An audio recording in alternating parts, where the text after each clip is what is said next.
Gracias. Igualmente, muchísimas gracias. Gracias a todos. Muy buenos días. Nuestro segundo seminario virtual. Estamos muy contentos de esta iniciativa. Es una iniciativa que quiere crear conciencia sobre lo que significa hacer asuntos públicos, cómo asuntos públicos le ayuda a las organizaciones a cumplir sus objetivos y atender esos puentes que son necesarios entre todos los sectores. Esperamos que esta sea una plataforma para discusión de tendencias, del quehacer de las bocas y ojalá presentar mejores prácticas siempre dentro de estos marcos éticos que son un elemento importante para nosotros en este quehacer de las bocas en Colombia. Hoy en nuestro segundo seminario tenemos el placer y el privilegio de tener a Joshua Mitrotti. Joshua, de verdad, muchas gracias, bienvenido. Joshua estudió Historia y Ciencia Política en la Universidad de los Andes, además es especialista en periodismo, también de la Universidad de los Andes. Ha tenido una larga trayectoria en la que gracias a la vida hemos podido compartir muchos proyectos. Ha estado en empresas del sector salud, energético, asesorando el sector de hidrocarburos, minería, financiero, industrial, tecnológico, agroindustrial, en asuntos públicos, comunicaciones estratégicas, en gestión de asuntos comunitarios. Desde el Estado ha liderado procesos de formulación, implementación y evaluación de políticas públicas, de planeación estratégica y reestructuraciones. Dirigió la Agencia para la Reincorporación y la Normalización de la Presidencia de la República en Colombia entre el 2012 y el 2014 y el 2018. Fue miembro del equipo negociador de los diálogos de La Habana entre el 2014 y 2016. Y entre 2010 y 2012 se desempeñó como director de reintegración para la Agencia Colombiana de Reintegración. Ha gerenciado trabajos, la unidad de trabajo con la comunidad en la Alta Consejería Presidencial para la Reintegración y coordinó la política pública de prevención de derechos humanos en el Ministerio de Interior y de Justicia. Esto solo para mencionar algunos de los logros y de la trayectoria de Joshua. Actualmente es Managing Director de Public Affairs de la firma FTI Consulting. Bienvenido, Joshua, y muchas gracias por aceptar la invitación para esta conversación, este diálogo. Marta, un gusto estar contigo, con toda esta iniciativa tan importante de generar conciencia sobre la importancia de los asuntos públicos desde las organizaciones, desde el sector privado, que creo que cada vez más en un mundo globalizado donde avanza el Estado sobre la sociedad y sobre el sector privado es importantísimo tener estas estrategias, entender la importancia de estos enfoques para prevenir y mitigar riesgos. Muchísimas gracias, Joshua, de verdad. Esa ha sido la trayectoria y el camino que hemos escogido para ayudar al país. Muchas gracias. Y antes de iniciar, entonces voy a proponer una pequeña consulta que hemos venido haciendo para empezar a construir algún conocimiento también de la opinión de las personas con respecto a los temas. Hoy vamos a estar muy enfocados en un tema que es agendas colaborativas público-privadas. Para eso vamos a pedirles a todos los participantes que por favor hagan una selección sobre la encuesta. Por favor, Carolina, si nos la presentas para que podamos avanzar en la encuesta. Gracias. Aquí hay dos preguntas que les pedimos el favor nos ayuden a contestar. La primera, escogiendo dos, las más importantes, por prioridad, ¿cuáles son los beneficios de consolidar una agenda colaborativa público-privada o una alianza público-privada? Aquí tienen 4 opciones: mayor acceso a soluciones innovadoras, eficacia en tiempos de cumplimiento de los proyectos, mayor control sobre los riesgos de cumplimiento de estos mismos proyectos, mejores retornos a la inversión. Esa es la primera pregunta. La segunda pregunta es: ¿cuáles son las desventajas de participar en una agenda colaborativa público-privada? En su opinión, ¿cuáles serían esas dificultades o los temas que les generan preocupación en el momento de tomar una decisión de construir una agenda? Sobre costos gubernamentales, corrupción, mala asignación de roles y responsabilidades, que impliquen una sobrecarga para la parte privada en la alianza, reducción de los retornos de inversión. Entonces, en ambos casos les pedimos que prioricen las que consideren las dos más importantes en su opinión. Abrimos entonces, Carolina, para que puedan votar. Entonces, muchas gracias.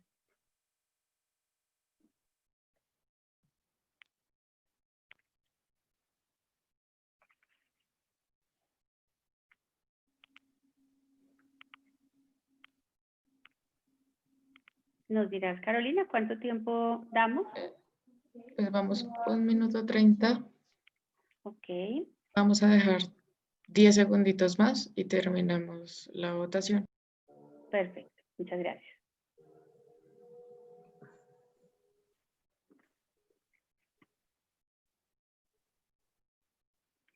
Muchas gracias. Bueno, muy bien. Aquí encontramos que los beneficios con la mayor puntuación definitivamente está el mayor control sobre los riesgos de cumplimiento de los proyectos. Es decir, que al hacerla definitivamente la cooperación, ese es un punto que ayuda.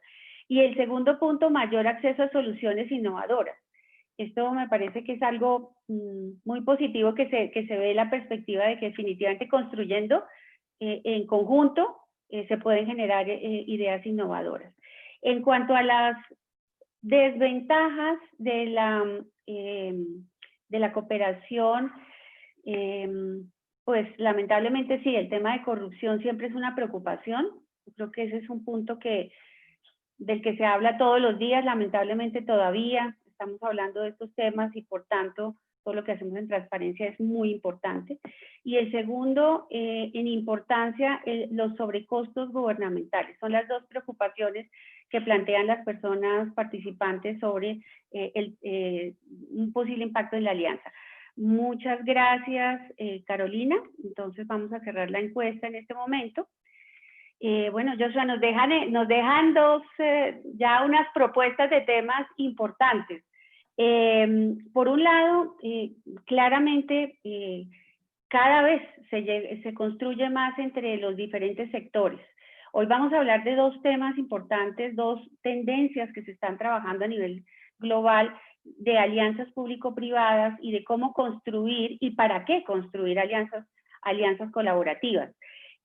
Una de ellas es la de valor compartido del señor Porter y otra que ha venido en crecimiento también desde hace ya casi una década también, que es el de diplomacia corporativa. Y las dos buscan lo mismo, construir con nuestros grupos de interés para ayudar a la sociedad. Joshua, desde tu perspectiva, desde tu experiencia, además tienes la ventaja que has estado en todos los sectores, ¿cómo ha sido esta construcción de alianzas? ¿Cuál ha sido lo que más los puntos que has valorado más de esta construcción de alianzas? Y danos algunos ejemplos, por favor, de esa construcción, cómo se ha desarrollado, cuáles han sido los desafíos también. Marta, me gustaría arrancar dando un contexto antes de dar respuesta a esta pregunta. Y es que yo creo que en Colombia y en toda la región de América Latina, en los últimos años hay un importante avance del Estado sobre la economía y sobre la sociedad. Cada vez tenemos una sociedad civil empoderada, interconectada, informada, con capacidad de acción. En Colombia, pues en el marco del COVID necesitamos el crecimiento, necesitamos revertir este año que ha sido desastroso para todos. Hoy tenemos pues un endeudamiento de la capacidad del Estado de casi el 8.2, que serían casi 80 billones de pesos, y eso hace que tengamos un marco de exigencia para el Estado, pero también para el sector privado. Aparte de todas las necesidades que tenemos de integrar los territorios, de ampliar los mercados nacionales. Y por último diría que a pesar que somos un país centralista, en los últimos 10, 12 años hemos visto cómo emergen las regiones, ciudades como Barranquilla, como Medellín, como Bucaramanga, como Cali, cada vez toman parte del espectro que tenemos en este marco. Ya dando respuesta, ¿cómo he visto la creación de alianzas? Y debo decir, para mí, sin duda, y voy a hablar primero como exfuncionario del Estado colombiano, solo es posible alcanzar resultados exitosos cuando se trabaja de la mano con el sector privado. Y quiero poner un ejemplo concreto. Cuando era director de reintegración, entre el año 2014 y el año 2018, yo tenía la responsabilidad de trabajar con casi 32.000 excombatientes. Excombatientes que llevaban un proceso de formación y de adecuación a partir de una aproximación multidimensional desde el enfoque de educación, desde el enfoque psicosocial, desde el enfoque de formación para el trabajo y todo el tema del emprendimiento. Y desde hace más o menos una década, en el año 2008, Frank Pearl, luego Alejandro Eder, establecieron una relación muy fuerte, muy armónica, muy colaborativa con el sector privado. En los 4 años que yo estuve como director general, logramos generar más de 2.500 empleos para esta población. Imagínate 2.500 empleos formales, directos, que generaron el sector privado. ¿A partir de qué? De una alianza público-privada. ¿Qué recibían como beneficio estas empresas? Pues que el país progrese, que incluyamos a estas poblaciones en condición de vulnerabilidad en el mercado laboral, en la formalidad, para romper los ciclos de violencia. Entonces ahí te doy un ejemplo de una cosa que funcionó muy bien, sin contar los empleos indirectos que se generaban a partir de todos esos emprendimientos y todas esas actividades económicas, que se podían sumar más o menos unos 5.000 empleos adicionales, es decir, de 32.000 personas. El sector privado, de forma generosa, contribuyó con más de 8.000 empleos, que desde el Estado hubiera sido imposible generarlos. O sea, 8.000 empleos para excombatientes es absolutamente excluyente frente a otras poblaciones, pero para el sector privado, ver que esta gente estaba formada, que tenía las capacidades, que tenía las competencias, nos permitieron avanzar en ese esquema. Entonces, ahí debo decir que, sin duda, la participación del sector privado en este tipo de estrategias son fundamentales. Y básicamente, ¿cuál fue el aporte del sector público? Fue generar una comprensión clara de cuáles eran las necesidades que tenía el sector privado para poder contratar e integrar a su oferta de valor esta población que estaba ávida de trabajar. Entonces, básicamente fue un proceso de gana-gana, y yo creo que debe ser el enfoque con que se construyan las agendas colaborativas. Es yo que gano trabajando con el sector privado, si soy Estado, pero que gana el sector privado trabajando de la mano con el Estado. Y para mí hay un valor importante, un concepto que empieza a salir desde el principio, y es el freedom to operate, la posibilidad para operar, la sostenibilidad en el largo plazo de los negocios. ¿Y eso qué quiere decir? Que el sector público define la regulación. Muchas veces desde el Estado-nación, se construyen las normas que nos permiten operar o no operar. Muchas veces desde el Estado se tiene la capacidad para potenciar una iniciativa legislativa o obstaculizarla para que no se vuelva ley de la República. Y ese tipo de cosas nos pueden sacar de un tajo del mercado y sacarnos de la competencia. Y por eso creo que es importante esa visión de trabajo colaborativo con el Estado. Y Joshua, a ese punto, obviamente, el tema de la paz, de la reconciliación, pues es un tema que también públicamente hubo mucho debate sobre el tema. Sin embargo, encontraste que hubo compañías que lo quisieron hacer. La pregunta es, ¿qué preocupaciones, por ejemplo, en el momento de construirlo, encontraste en estas compañías pensando cómo avanzar, qué preocupaciones tenían? Y desde la perspectiva también de gobierno, ¿cómo hacer para zanjar esas preocupaciones que tenía o que posiblemente tenía el sector privado, ¿no? Y ante la polarización que también generaban los temas, ¿no? Hay que decirlo también abiertamente. Debo decir que muchos de los resultados que les conté es previo al acuerdo de paz con las FARC. Y ahí creo que tuvimos un efecto o unas posibilidades muy grandes, y es que generamos una pedagogía por más de 10 años, donde mostramos que estos excombatientes de los paramilitares, de la guerrilla, FARC, ELN, personas que de forma voluntaria habían entrado al proceso de reintegración, estaban trabajando. ¿Qué nos tocó hacer? Un esfuerzo muy grande de pedagogía. Vuelvo, insisto, irle a mostrar a los empresarios, irle a mostrar a los mandatarios permanentemente los avances de la política pública. Dos, tener realmente datos. Y eso es uno de los temas que carece muchas veces el Estado colombiano. Datos, cifras, que puedan comprobar que una política pública es efectiva, que logra los impactos que se quieren para la sociedad. Y es algo que el empresariado permanentemente te pregunta. Venga, ¿cuánto vale esto y cuál es el impacto para la sociedad? Entonces hicimos un esfuerzo muy grande, de la mano además a empresas que aportaron. Por ejemplo, Microsoft terminó estructurando el sistema de información que permitía capturar en tiempo real lo que hacían los excombatientes, pero también los impactos en materia de política pública y que nos permitiera comparar con otras poblaciones en condición de vulnerabilidad. Un segundo elemento es que en ese proceso de pedagogía también estuvimos atentos a oír las necesidades del sector privado. Muchas veces desde el Estado se cree que uno tiene todas las respuestas y que se las sabe todas.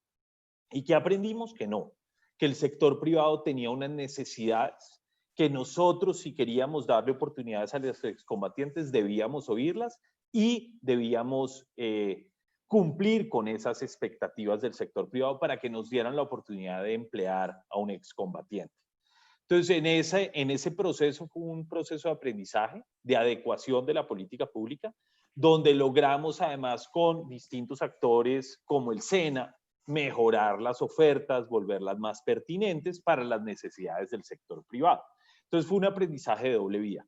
Un segundo elemento, ya frente al proceso de paz, yo creo que nosotros en el gobierno anterior nos equivocamos en la manera como comunicamos, como permitimos que la sociedad participara del proceso. Y yo creo que eso fue lo que permitió que se generaran muchas dudas, una polarización que no creo que esté mal. Yo creo que la polarización hace parte de los procesos sociales y políticos, pero creo que el país debía haber cerrado esa página y haber empezado una nueva página, que desafortunadamente no lo hemos logrado. Y eso tiene que ver con muchos elementos, de pronto, que no hicimos también el trabajo como queríamos, y yo creo que la autocrítica es importante, que también teníamos una oposición que no era constructiva, y en ese marco, pues, hoy creo que hemos avanzado, hoy creo que ya las FARC no son el epicentro de nuestra discusión, pero sin duda tenemos dificultades todavía para materializar e implementar el acuerdo. Frente al acuerdo, sí debo decir que el sector privado fue muy reticente, además tienen toda la razón. Uno de los aprendizajes grandes de los procesos de reintegración es que la población no está lista para trabajar desde el día cero. Oye, dejaste las armas y al día siguiente puedes trabajar. No, eso es un proceso de largo aliento. Es un proceso de mediano y largo plazo. Es un proceso que puede tomar 6.5 años para poderle entregar con tranquilidad al sector privado, a un empleado, a un proveedor, para que pueda ser sostenible y que no ponga en riesgo al sector privado bajo ninguna circunstancia. Entonces también es comprensible que frente al proceso de paz de las FARC, en su momento, el sector privado tuviera algunas prevenciones, y eso lo teníamos calculado y lo teníamos medido desde el principio. Entonces es importante aclarar esas dos cosas. Esta población, la población en proceso de reintegración, que es previa al acuerdo de paz, tenía un proceso estructurado, serio de acompañamiento de mediano y largo plazo para no entregarle un problema al sector privado, para entregarle una solución y que eso aportara al desarrollo del país. Definitivamente, y yo creo que lo que mencionas es el tema de pedagogía, el tema de, independientemente de qué tipo de actividad se esté haciendo, de qué tipo de organización esté en una comunidad, hay que trabajar en esa pedagogía. No es comunicar solamente, sino es precisamente construir un conocimiento, ayudar a integrar los entendimientos que hay en una población frente a lo que también una organización, o en este caso el Estado, también quería construir de la mano de todos los grupos de interés. En ese punto veíamos, según la encuesta, el tema de innovación, construir en conjunto innovación. Tú mencionaste Microsoft, por ejemplo, que hicieron un trabajo de construcción de información. En los temas, ¿qué otro punto, por ejemplo, otro ejemplo que pudieras darnos también de esa construcción innovadora en este ejercicio o en cualquiera otro que pudieras contarnos? Entonces, yo creo que la innovación desde el Estado tiene muchas dificultades por el ciclo de presupuestación. Es un ciclo demasiado rígido. Es un ciclo que tú tienes que identificar algo que está ocurriendo mal, luego tienes que pasar un presupuesto y un anteproyecto a Planeación Nacional, que además recibe una cantidad de presupuestos de inversión y tienen que priorizar con la escasez de recursos. Yo que he aprendido que la innovación en el sector público puede ocurrir de la mano del sector privado, donde las empresas pueden disponer unos recursos que además los pueden ejecutar ellos directamente de la mano con el Estado. No es necesario transferírselo a una entidad, porque ahí hay unos temas de corrupción importantes que pueden ocurrir, pero sí generar convenios, actos de mutuo acuerdo, donde el sector privado ponga a disposición del Estado y de las necesidades sociales soluciones. También lo hicimos con la cooperación internacional. Fuertes avances en materia de aprendizaje, de intervención comunitaria, de todos los temas de adecuación de la formación para el trabajo, ocurrieron gracias al aporte del sector privado y de la cooperación, que no hubieran sido posibles desde los ciclos de presupuestación del Estado, que, insisto, son demasiado rígidos.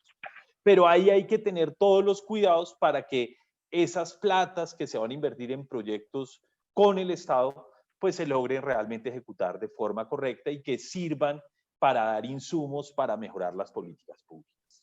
Definitivamente. Y ahí tomo un punto, porque mi experiencia a lo largo de todos estos años ha sido desde el sector privado principalmente. Y digamos que pude evidenciar y pude participar y pude además construir iniciativas que fueran de cooperación con nuestros grupos de interés. En este caso, por ejemplo, lo que tú mencionabas de construir sobre las necesidades. Entonces, por ejemplo, tuvimos el tema de la Fundación de Ciencia y Tecnología Colombo-Alemana. Ahí donde decíamos, bueno, ¿cómo podemos ayudar a la educación en Colombia? Y en ese punto en particular, identificamos que había un sector de la población que no tiene acceso, que no tiene redes, que no tiene construido una red académica, por ejemplo, para trabajar, para desarrollar su conocimiento y ojalá elevar ese nivel profesional. Y ahí tuvimos una cooperación para desarrollar los técnicos y tecnólogos, porque la oferta para profesionales es muy alta, para técnicos y tecnólogos no igual. Construir, esto lo hicimos, y tú mencionaste un tema muy importante, ¿cómo se hace la construcción? Con la Universidad Nacional, que aportaba su plataforma y sus expertos, y desde el sector privado aportando también su conocimiento, se pudieron crear estos caminos para ofrecerle, por ejemplo, becas a técnicos y tecnólogos. O sea, enfocándonos en un sector particular de la población que requería un desarrollo y que no tenía las mismas posibilidades.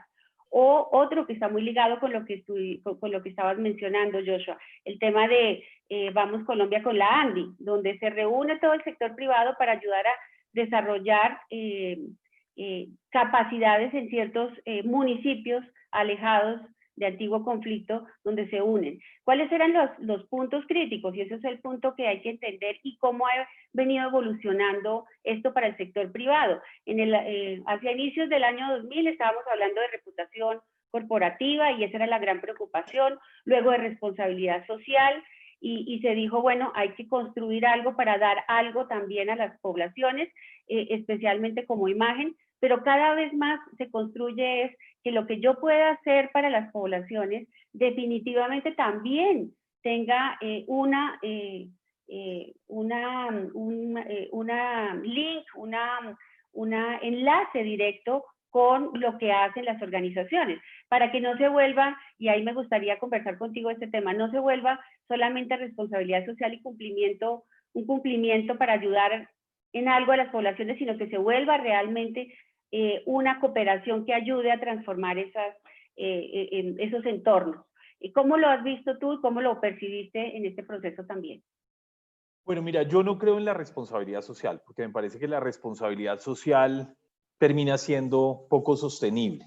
y son apuestas que generan el sector privado cuando tiene rendimientos. Por ejemplo, en una circunstancia como la que estamos viviendo frente a la pandemia, pues todos los temas y los programas de responsabilidad social terminan teniendo una disminución en su financiación. ¿Yo qué creo? En la sostenibilidad, yo creo en las alianzas colaborativas, yo creo en esa visión compartida, como bien lo dijiste al principio de Michael Porter, donde claramente las empresas tienen un rol que cumplen en la sociedad. Las empresas no están llamadas a reemplazar el Estado ni a suplantar el Estado, pero las empresas sí pueden trabajar de la mano con el Estado. ¿Y eso qué les permite? Estar en la mesa de toma de decisiones para asegurar en el mediano y largo plazo la sostenibilidad y la libertad para operar de sus negocios. Y en esa lógica se crea un círculo virtuoso donde las capacidades del Estado se complementan con las capacidades diferenciales que tiene el sector privado. Te pongo un ejemplo. En el proceso de reintegración, en el año 2009 encontramos que había unas deficiencias grandes al interior del Ministerio de Educación para generar educación para adultos. Entonces empezamos a trabajar con el sector privado, con la Fundación Merani, que es una fundación histórica. Su director ha estado involucrado en los procesos de pedagogía y empezamos a trabajar y a revisar modelos internacionales y nacionales de alfabetización. ¿Eso qué nos permitió? Que más o menos en el año 2012 tuviéramos un modelo que pudiéramos llevar al Ministerio de Educación sin suplir ni transformar las responsabilidades que tiene el sistema de educación, ni que tiene las secretarías de educación, ni las instituciones, sino entendiendo esas capacidades. Y hoy es un modelo que sirve para poblaciones en condición de vulnerabilidad, víctimas, ex pandilleros, personas que salen de cárcel y excombatientes. Entonces, ahí es donde uno empieza a entender que desde esa comprensión de las responsabilidades, de cuáles son mis competencias y trabajar de la mano con el sector privado que tiene unas capacidades y unos conocimientos, se puede avanzar definitivamente en la construcción de soluciones innovadoras para el contexto tan desafiante que tiene Colombia, para integrar los territorios. Entonces, ahí te pongo un ejemplo concreto, pero tengo muchos donde de la mano con las universidades, de la mano con el sector privado, por ejemplo, con Coca-Cola, desarrollábamos proyectos de reconciliación en municipios además donde Coca-Cola no vendía sus productos, como era Algeciras, Huila, un territorio afectado por el conflicto, donde ellos decidieron apostar a fondo en proyectos de reintegración comunitaria y de reconciliación para generar unos mejores mecanismos de integración comunitaria, de participación ciudadana, de convivencia ciudadana, donde el sector privado era el que estaba financiando y nosotros desde la presidencia lo que hacíamos era hacer la interventoría y el acompañamiento, que es otro elemento clave. Uno de los grandes desafíos cuando uno trabaja con el Estado es que, particularmente en las zonas más aisladas, es que el Estado no tiene funcionarios, no tiene capital humano. Y ahí siempre esa dificultad que termina el sector privado con el problema que el Estado no está presente. Le puede pasar uno también en las grandes ciudades cuando trabaja con las alcaldías y con las gobernaciones. Pero ahí hay unos aprendizajes y va uno generando ese conocimiento, va mejorando el conocimiento en las entidades, pero también desde el sector privado. Entonces hay una complementariedad que ayuda al logro de los objetivos tanto del Estado como del sector privado. Tienes toda la razón, es esa complementariedad y esto me trae en este momento un proyecto que nosotros también desarrollamos mucho, en su momento liderado por Bayer, con el Foro Económico Mundial con respecto a el desarrollo de las cadenas productivas que tenían o que tienen potencial exportador en Colombia. Y ahí lo interesante del ejercicio de trabajar en esta cooperación, que si bien se dice, bueno, porque un privado lidera, ¿cierto?, una iniciativa, eso genera un poquito de preocupación, de preguntas, pero lo que se buscaba construir con esto, y ahí un poco a lo que te referías con Coca-Cola también, no necesariamente todos esos cultivos eran del interés de la organización, pero sí entendíamos que si ayudábamos a desarrollar unas capacidades, ayudábamos a elevar el perfil digamos, de cumplimiento técnico que se requería para poder exportar, pudiera hacerse una cooperación mucho mayor para el desarrollo de esas comunidades, para unas cadenas productivas que en su momento eran el cacao, aguacate, por ejemplo, que pues son cultivos que en este momento son de interés exportador para el país. Y lo que nos encontrábamos también es que, si bien había esa prevención, yo creo que se iba quitando esos miedos en la medida que íbamos trabajando conjuntamente, contando realmente cómo podíamos ayudar y que además no era solamente unas pocas entidades, era un grupo, ProColombia, el Ministerio de Agricultura, era directamente entes certificadores, organismos de cooperación internacional los que estaban ayudando a construir. Entonces, a veces desmitificar esto de las preocupaciones de cuál es el de fondo atrás que pudiera haber del sector privado, cuando realmente hoy lo que nos damos cuenta es que en la medida en que entendamos que todos tenemos algo que aportar, que dejemos eso claro, como nos lo mencionó en el seminario pasado Camilo muy claramente, Camilo Arenas, es que aportamos, pero también, para que esto sea exitoso y para que todos estemos tranquilos, cuáles son los objetivos que todos queremos lograr y que se cumplan de manera transparente. Esos son los elementos importantes. Ahí te pondría una cosa. En tu opinión, ¿cuáles son la mejor manera para asegurar que se logran el éxito lo logramos todos en esta alianza? ¿Cuáles serían como los elementos que tú dirías son muy importantes tener en cuenta? Miren, yo creo que hoy en día hay unas apuestas internacionales muy importantes como son los ODS. Los ODS son apuestas que los países en el marco de Naciones Unidas se han puesto para el 2030, que no se alcanzan si no es a partir de la participación del Estado, ¿sí? Pero del sector privado. Todo el tema de inclusión de minorías, como todo el tema de inclusión en materia de diversidad, no es posible si no se compromete el sector privado. Y eso no tiene ningún costo para las organizaciones. Es más, yo creo que fortalece la cultura de las organizaciones en el sector privado. Ese es un ejemplo de cómo el sector privado y el Estado se necesitan. Colombia no va a cumplir sus compromisos de ODS si no es con la participación del sector privado que puedan sumar a esos grandes objetivos nacionales. Pero adicionalmente, en el mundo hay un nuevo concepto que a mí me parece que hay que pararle bolas, que son los ESGs. En inglés, Environmental, Social and Government. Básicamente, lo que implica es que las organizaciones privadas, las empresas, tienen que empezar a aportar, uno, al tema del medio ambiente. ¿Cómo logramos reducir los aportes contaminantes, la huella de carbono que generamos en nuestros negocios? Dos, ¿cómo estamos trabajando con nuestras comunidades, con nuestros empleados, con nuestros aliados más cercanos? Y tres, ¿cómo estamos mejorando los mecanismos de gobernanzas empresariales? Ahí creo que también el trabajar de la mano con el Estado en el marco de los ODS va a ser muy importante. Y yo creo que las transformaciones, yo creo que la corrupción no se entiende. Si la corrupción ocurre porque desde el sector privado se le ofrece a un funcionario que le ayude en un trámite, en una licencia, etcétera, etcétera, etcétera. Entonces, eso lo que busca es tener una responsabilidad corporativa en la sociedad donde esté el sector privado y donde esté el sector estatal. De acuerdo. Y sí, efectivamente, es decir, yo creo que las organizaciones, y a lo largo de estas dos últimas décadas, se preguntan muy evidentemente algo que tú mencionaste hace un rato, y es el tema de realmente qué es la licencia para operar, el freedom to operate. ¿En qué se basa? Y se basa en que efectivamente lo que hagamos se vea reflejado no solamente en la organización, en beneficios para la organización, sino para todos los grupos de interés, clientes, proveedores, Estado, poblaciones, comunidades, y esa licencia para operar es un trabajo del día a día, nos la vamos ganando en el día a día.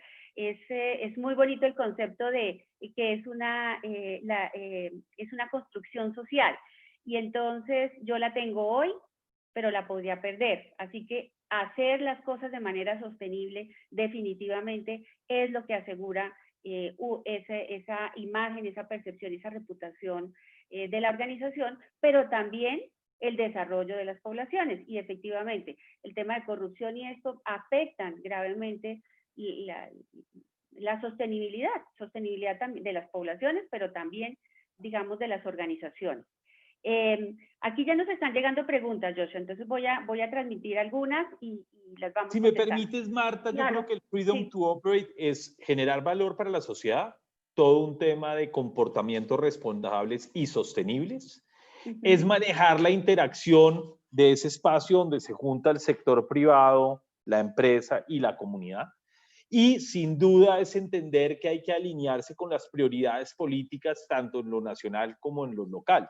Y ahí creo que los planes de desarrollo son fundamentales. Por eso el llamado también muchas veces a las empresas es pararle bolas a los planes de gobierno que tienen los candidatos. Porque cuando uno lee el plan de gobierno, entiende cuáles son las prioridades y hay una obligación legal que la persona que gane debe incorporar esos puntos del plan de gobierno al plan de desarrollo. Y esa es la carta de navegación para esta interacción y esta alianza armónica que se debería generar entre el sector privado y el sector estatal. Y termino diciendo, hoy en el marco del COVID, con los impactos tan importantes que tiene Colombia, hay una contracción del 8.2 que se calcula al final del año, en este trimestre del 15.2 del PIB. Hay un déficit fiscal del 8.2, 80 billones de pesos, se estimaba que fuera apenas de 19 billones. Hoy el gasto público no nos va a funcionar, pero las empresas necesitan el gasto público para poder superar esta crisis y poder mantener, por ejemplo, los empleos. Y ahí creo que el trabajar de la mano, sector privado y sector estatal, es clave. Y en ese tema, pues entender cómo esas prioridades del gobierno y de los gobiernos hay que adaptarlas permanentemente. Definitivamente. Y ahí tocas un punto en el cual he estado trabajando mucho este año y que me parece que a veces no lo tenemos tan en cuenta. Y es que efectivamente entre el 95 y 97% del empresariado en el país son pequeñas y medianas empresas. Y eso hace que tengamos que llamar mucho más a ese pequeño y mediano empresario, a ese emprendedor, para que justamente también tenga en cuenta estos elementos para ayudar a construir país.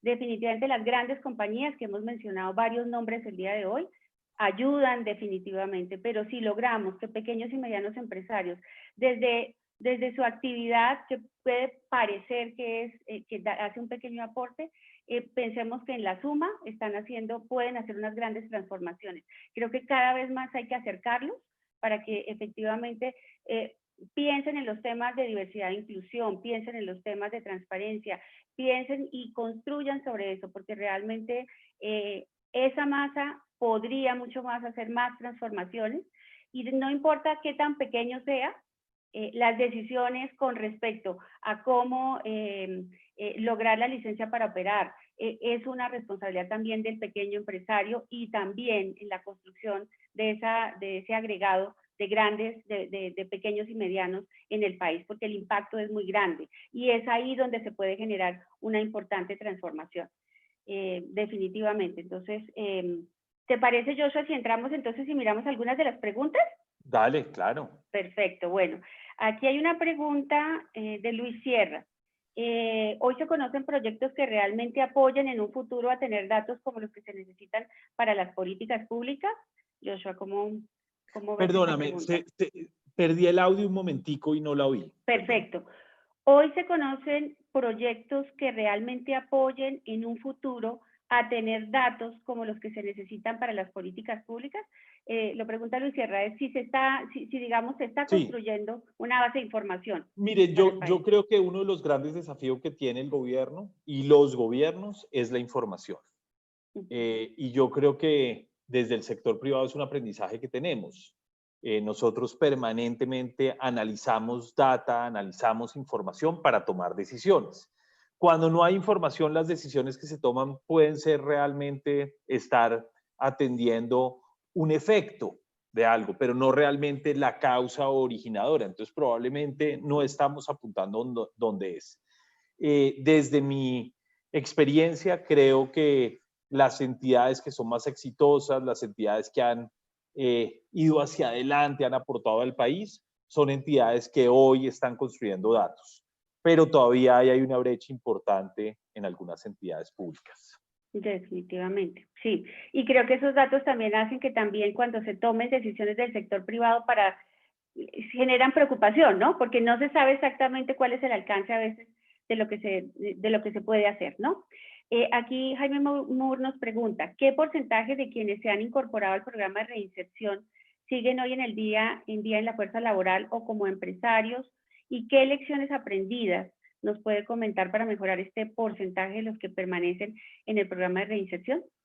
Miren, el porcentaje de éxito, según lo que vi en la última rendición de cuentas de la agencia, es del 76%, muy parecido a lo que yo lo dejé cuando salí. Es un porcentaje además que si uno lo compara con gente que sale de cárceles, es muy superior.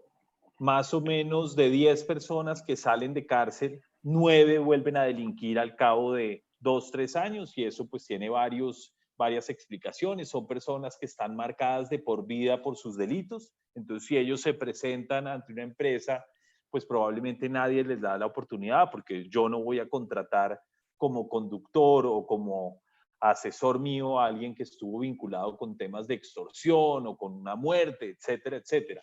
Cuando viene uno de la mano con la agencia y la institucionalidad es mucho más fácil, porque nosotros no le delegamos el problema al sector privado. Acompañamos al sector privado para que aprenda a manejar esta situación y además para que genere una cultura organizacional respetuosa de este tipo de población. Entonces, ese es un primer elemento, es una forma mucho más barata de reinsertar personas que desafortunadamente estuvieron en la ilegalidad y la violencia, que es algo que en Colombia tenemos que estar preparados porque desafortunadamente con el narcotráfico, con el tema de la minería ilegal, con la situación social, pues vamos a seguir teniendo temas de convivencia muy complejos que el país tiene que afrontar de forma cada vez más clara y calculando muy bien cuáles van a ser esos outcomes, esos resultados que va a recibir el país. Frente a las lecciones aprendidas, yo creo que uno, trabajar en el mediano y largo plazo. Nosotros desde las políticas públicas pretendemos que en el mandato de los alcaldes, de los gobernadores, de los presidentes se resuelvan todas las dinámicas y hemos dejado de lado el mediano y largo plazo. Hemos dejado las planeaciones sobre prioridades como sociedad y yo creo que ese es un desafío que tiene hoy la democracia a nivel global. Dos, los datos. ¿Cómo construimos desde un aporte que analiza los datos, que logra realmente entender dónde hay buenas prácticas, dónde hay malas prácticas y cómo mejoramos permanentemente? Y tres, yo creo que la soberbia de los funcionarios públicos que muchas veces llegan a creer que ellos son los mejores y que no hay nada antes que ellos, es un error, porque se pierden procesos millonarios de políticas públicas, de desarrollo de conocimiento, se desprestigia o se pierde, se desmotiva mejor al capital humano, que son los funcionarios públicos del país. Y yo creo que en esa doble dinámica se pierden muchos esfuerzos y desde el sector privado es algo que nosotros siempre conservamos, el know-how, los procesos y al final cómo realmente entregamos rendimientos para nuestros shareholders, pero también para nuestros stakeholders. Entonces, esos serían como los aprendizajes que yo pondría muy rápido sobre la mesa de mi paso por la agencia, pero de mi paso por el Estado. Yo creo que hay que valorar cada vez más a los funcionarios públicos, hay que entender que en Colombia no hay un esquema de crecimiento al interior de las organizaciones. Entonces, si eso no lo mejoramos, vamos a tener siempre funcionarios mediocres y desmotivados. definitivamente. Sí, es verdad, es digamos, es 360 grados la perspectiva. Aquí hay una pregunta, ¿cómo asegurar que las agendas colaborativas o las alianzas público-privadas tengan continuidad y tengan un enfoque de largo plazo independientemente de las ideologías de los gobiernos? ¿Cómo realmente se pueden establecer convenios con el Estado? Eso pregunta Álvaro Triana. Y yo diría que ahí la experiencia que he vivido, digamos, hemos hecho diferentes tipos de colaboraciones. Yo creo que hay que trabajar por proyectos que definitivamente estén generando algo directo en la comunidad. Hay temas como los que mencionábamos, por ejemplo, para la reinserción, reincorporación, digamos, para la reconciliación, específicamente que se hicieron, por ejemplo, con la ANDI. Es importante que siempre las entidades privadas decidan, y la alto nivel decidan cómo hacer la cooperación y decidan que independientemente de los procesos de cambio y entendiendo que hay cambios de gobierno, definitivamente pueden haber cambios, pero que sea una decisión de la organización donde efectivamente vea que eso también genera un beneficio para la comunidad, pero que también la organización está cumpliendo sus objetivos, eso le da sostenibilidad independientemente de los cambios que se puedan dar afuera. Puede que se acabe, y me corregirás Joshua, se acabe un proyecto como se llamaba en su momento y que se cree uno nuevo, pero yo creo que sí también es posible desde el sector privado darle continuidad a ciertas iniciativas que por supuesto requieren validación y en algunos casos el apoyo del gobierno para desarrollarlas, pero que si están dentro de la convicción, dentro de lo que piensa la organización, que es la manera de contribuir, seguramente tendrán un mayor durabilidad en el tiempo y lograrán desarrollarse. ¿Qué opinas sobre No, este estoy punto? totalmente de acuerdo y por eso ahí se alusiona al tema del plan de desarrollo. Muchas veces yo creo que entre el gobierno de Juan Manuel Santos II y el presidente Iván Duque hay unos cambios profundos. Pero si ustedes miran, las prioridades siguen siendo las mismas. Los nombres cambian. Entonces hoy es paz con legalidad. Pero ahí hay unas sombrillas que claramente uno tiene como empresarios y como empresas de darle ese giro. Pero en últimas, eso nos permite la continuidad, porque el país, los problemas que tiene, pues son estructurales. El tema de la falta de conectividad sigue siendo un problema. Sigue El siendo. tema de la ausencia de una cobertura en el 100% del territorio de los servicios públicos sigue siendo un problema. El tema de la informalidad en Colombia sigue siendo un problema. Entonces, ahí lo que hay que hacer es muy juicioso de ver cómo uno cambia esas sombrillas o esos conceptos sombrillas de las iniciativas. Pero mi experiencia, habiendo pasado por más de 5 gobiernos, es que todos los programas y todas las iniciativas del sector privado siguen siendo vigentes a pesar de los cambios de gobierno y los cambios de ideología de cada uno de los gobiernos. Pero hay que hacer un ejercicio de armonización al principio del gobierno para ver cómo esas iniciativas las mete uno en las nuevas prioridades del gobierno y ahí hay un ejercicio importante, pero que se puede hacer y se pueden mantener esas iniciativas o esos proyectos que está financiando el sector privado. Definitivamente, definitivamente. El sector privado cada vez más, y esto se ha venido construyendo, cada vez más siempre ha intentado colaborar, a veces no entendía muy bien cómo hacerlo, además había las preocupaciones que habíamos mencionado, pero cada vez más es más común encontrar que hay unas cooperaciones mucho mayores entre el sector privado y el sector público. Cada vez más también nos vamos dando cuenta, somos también, digamos, como sector privado, y perdónenme que me ponga desde ahí, pero efectivamente exigentes en cuanto a cuáles son los resultados deseados. Cómo se va a lograr de manera efectiva lo que estamos proponiendo, y eso cómo va a quedar en la huella de esas comunidades también. Ese es un punto importante, que cada vez más también tiene una relevancia importante. Joshua, quisiera preguntarte, y para que lo conversemos, en estos ejercicios, ¿qué nos repetirías? ¿qué cosa dirías? No, yo eso sí no lo vuelvo a hacer. ¿Qué crees que sería un aprendizaje? Dirías, no, eso no lo vuelvo a hacer de esa manera, lo haría diferente. Bueno, yo creo que creer que todos los funcionarios públicos y que el sistema público no funciona.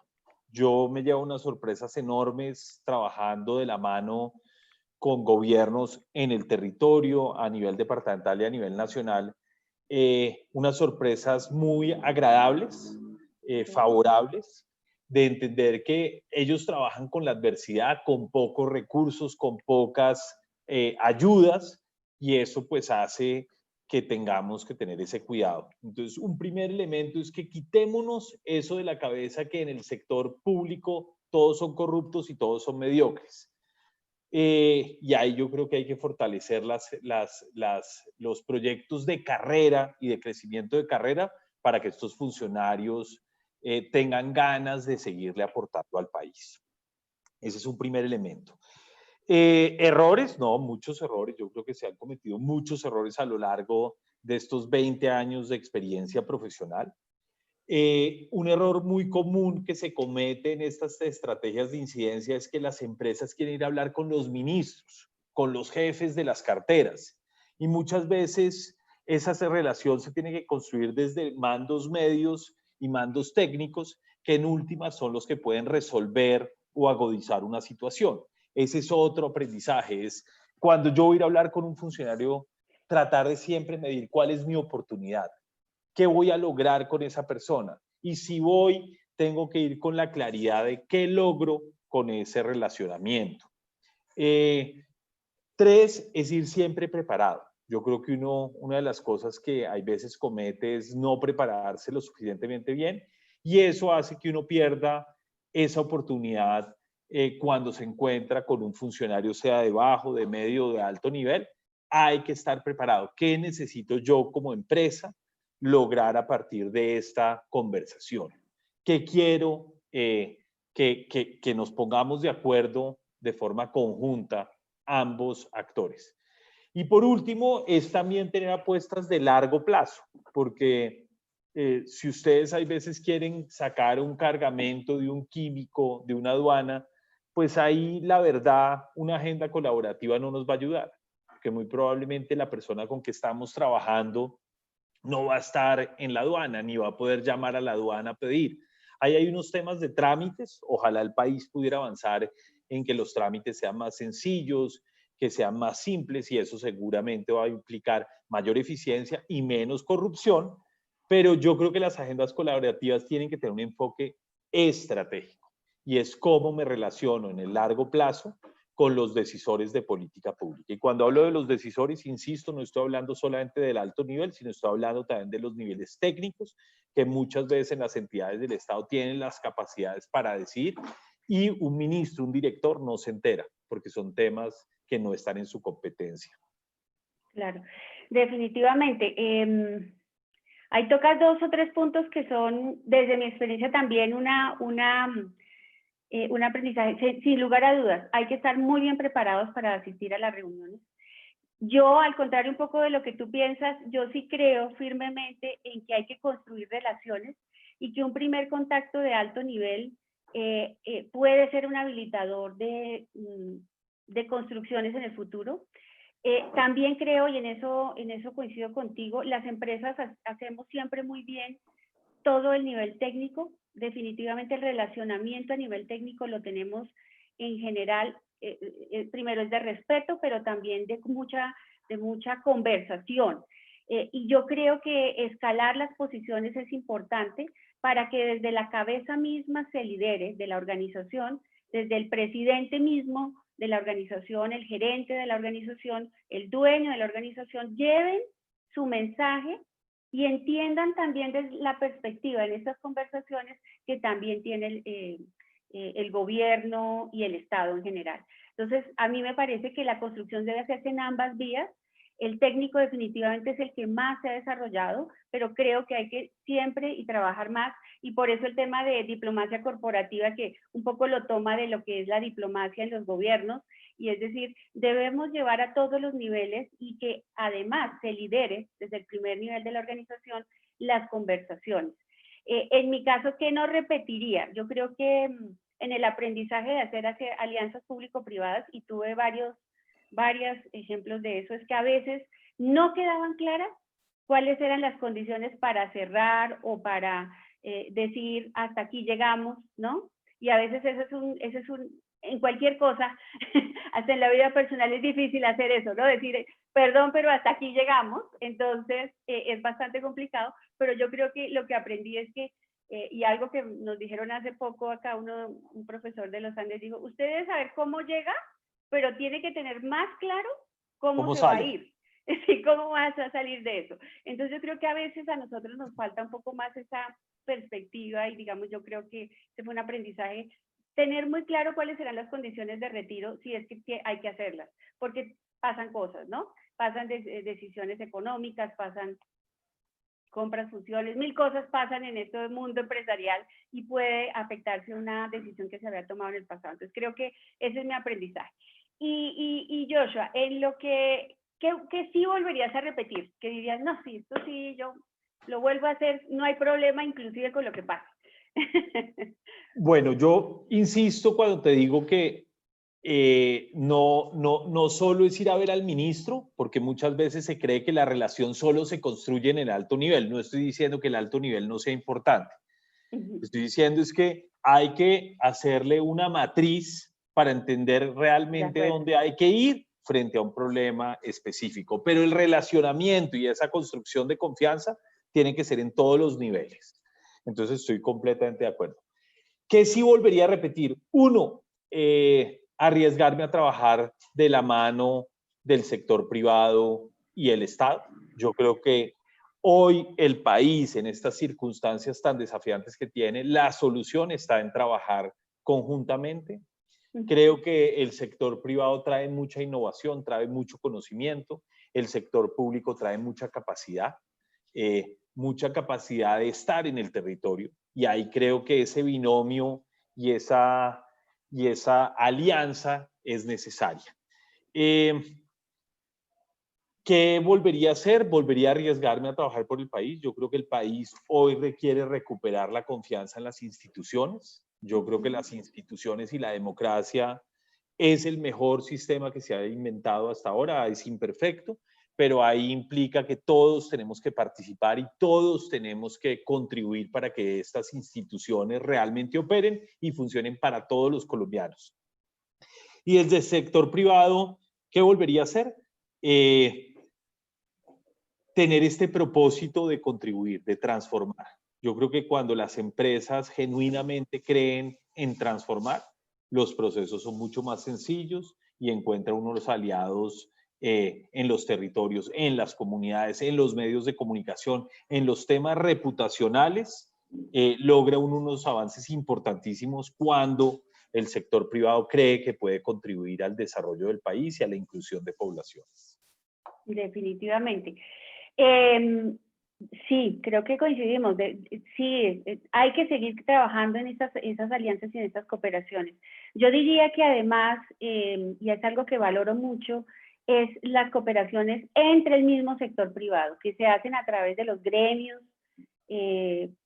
Definitivamente, esa es una suma muy importante de capacidades y de conocimiento, y además de un propósito común que definitivamente es posible llevarlo a feliz término mucho mejor. Entonces, esta cooperación entre el sector privado a través de los gremios, ahora con Bridgecham, a quien agradecemos que además nos está brindando esta plataforma, de quien soy miembro de la Junta, por lo cual me siento muy honrada.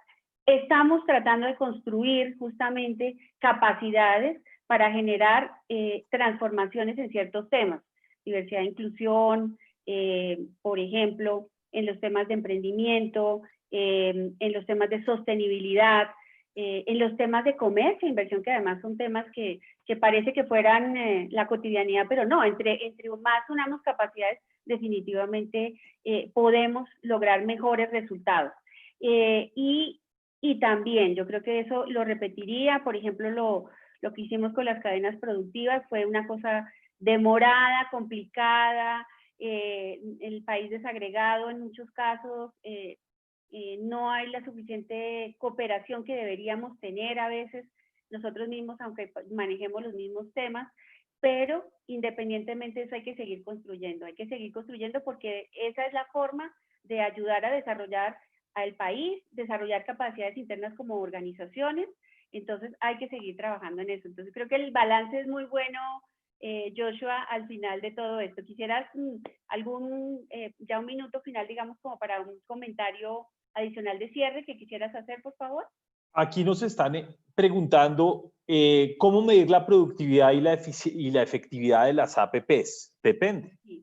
Depende de cuál es el propósito, depende de cuáles son los objetivos que se trazan. Y ahí tú pusiste un tema muy importante, Marta. Como en todo en la vida es definir las reglas de juego. Y yo creo que con el Estado uno puede también entrar en esas conversaciones de definir las reglas de juego. ¿Qué queremos en conjunto? ¿Qué no vamos a permitir? ¿Cuándo podemos definir que hay éxito o cuándo podemos definir cuándo hay fracasos? ¿Cómo terminar esta relación para que pueda realmente ser fructífera y un aprendizaje de doble vía? Entonces, insisto, con el Estado se puede trabajar, se tiene que trabajar en esas apuestas de largo plazo. Yo creo que con el Estado no se puede tener una visión de corto plazo, se tiene que tener una visión de largo plazo, tiene que ver con sostenibilidad, tiene que ver con OS, tiene que ver con transformación social, con desarrollo, con inclusión.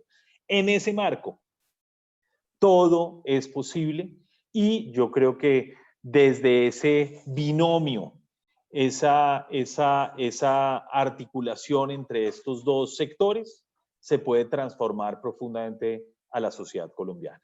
Y esto aplica para toda la región en América Latina. Ya si estamos en Europa, probablemente los enfoques son distintos, porque ellos están en un estadio de desarrollo donde las prioridades son distintas. Pero allá también, en Estados Unidos también, se trabaja de la mano sector privado, sector público, con unos resultados muy importantes para la sociedad.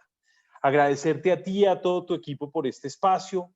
Yo trato de aportar desde mi conocimiento, tanto acompañando al sector privado en estas alianzas y en estas agendas colaborativas, y como exfuncionario del Estado también los aportes tan importantes que han tenido el sector privado para fortalecer y profundizar las políticas públicas. Así que mil y mil gracias a ti y a todo tu equipo de trabajo, a la Cámara, por brindarnos esta plataforma y siempre disponible. Muchísimas gracias, Joshua. De verdad, mil gracias. Si me permiten, entonces vamos a hacer una pequeña conclusión. Hay creo que un slide, por favor, para hacer como un cierre antes de, por favor, nos proyectan. Muchas gracias.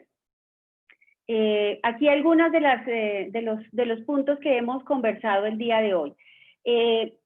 Hay enfoques para hacer el relacionamiento con stakeholders. Hablamos de varios, diplomacia corporativa, creación de valor compartido, los ODS, por ejemplo, pero lo más importante es que ellos vayan más allá de los trade-offs, o sea, no es solamente responsabilidad social corporativa, ese es un concepto que ya en este momento trascendió y que efectivamente es pensar mejor en conocer nuestros grupos de interés y manejar sus intereses, necesidades para cooperar entre todos. Las agendas colaborativas, claramente que sí pueden ser un potenciador del conocimiento, del crecimiento además de las organizaciones y de las sociedades, que hay que trabajar en la confianza, hay que construir esa confianza y se construye con acciones realmente consistentes, transparentes y que lo que digamos realmente sea lo que hagamos para trabajar con las organizaciones y con los grupos de interés. Y claramente no es solo comunicar, lo decíamos al inicio, claramente es tener indicadores claros, tener un entendimiento claro de que no es solo llegar hoy y hacer una pequeña intervención, sino que son proyectos de largo aliento. Y que definitivamente, tanto para el gobierno, para los estados, como para las organizaciones, no importa el tamaño, no importa si solamente son sector privado o si son coaliciones mucho más amplias, la construcción social se hace en el día a día. Es lo que hagamos lo que va a tener el impacto y va a haber percibido por esos grupos de interés. Bueno, con este cierre final, agradecerles muchísimo a todas las personas que se conectaron, que participaron con sus preguntas, agradecer también a la Cámara, efectivamente, este es nuestro segundo seminario, estamos muy agradecidos, Carolina, Michael, todo el equipo por la ayuda, al equipo de nuestra firma Scalp, que seguimos construyendo este conocimiento en asuntos públicos. Joshua, muchísimas gracias de verdad por tu generosidad y querido amigo, muchas gracias, de verdad que sigamos trabajando en el futuro. Gracias, Gracias a todos. Martica. Gracias. Un abrazo. Un abrazo.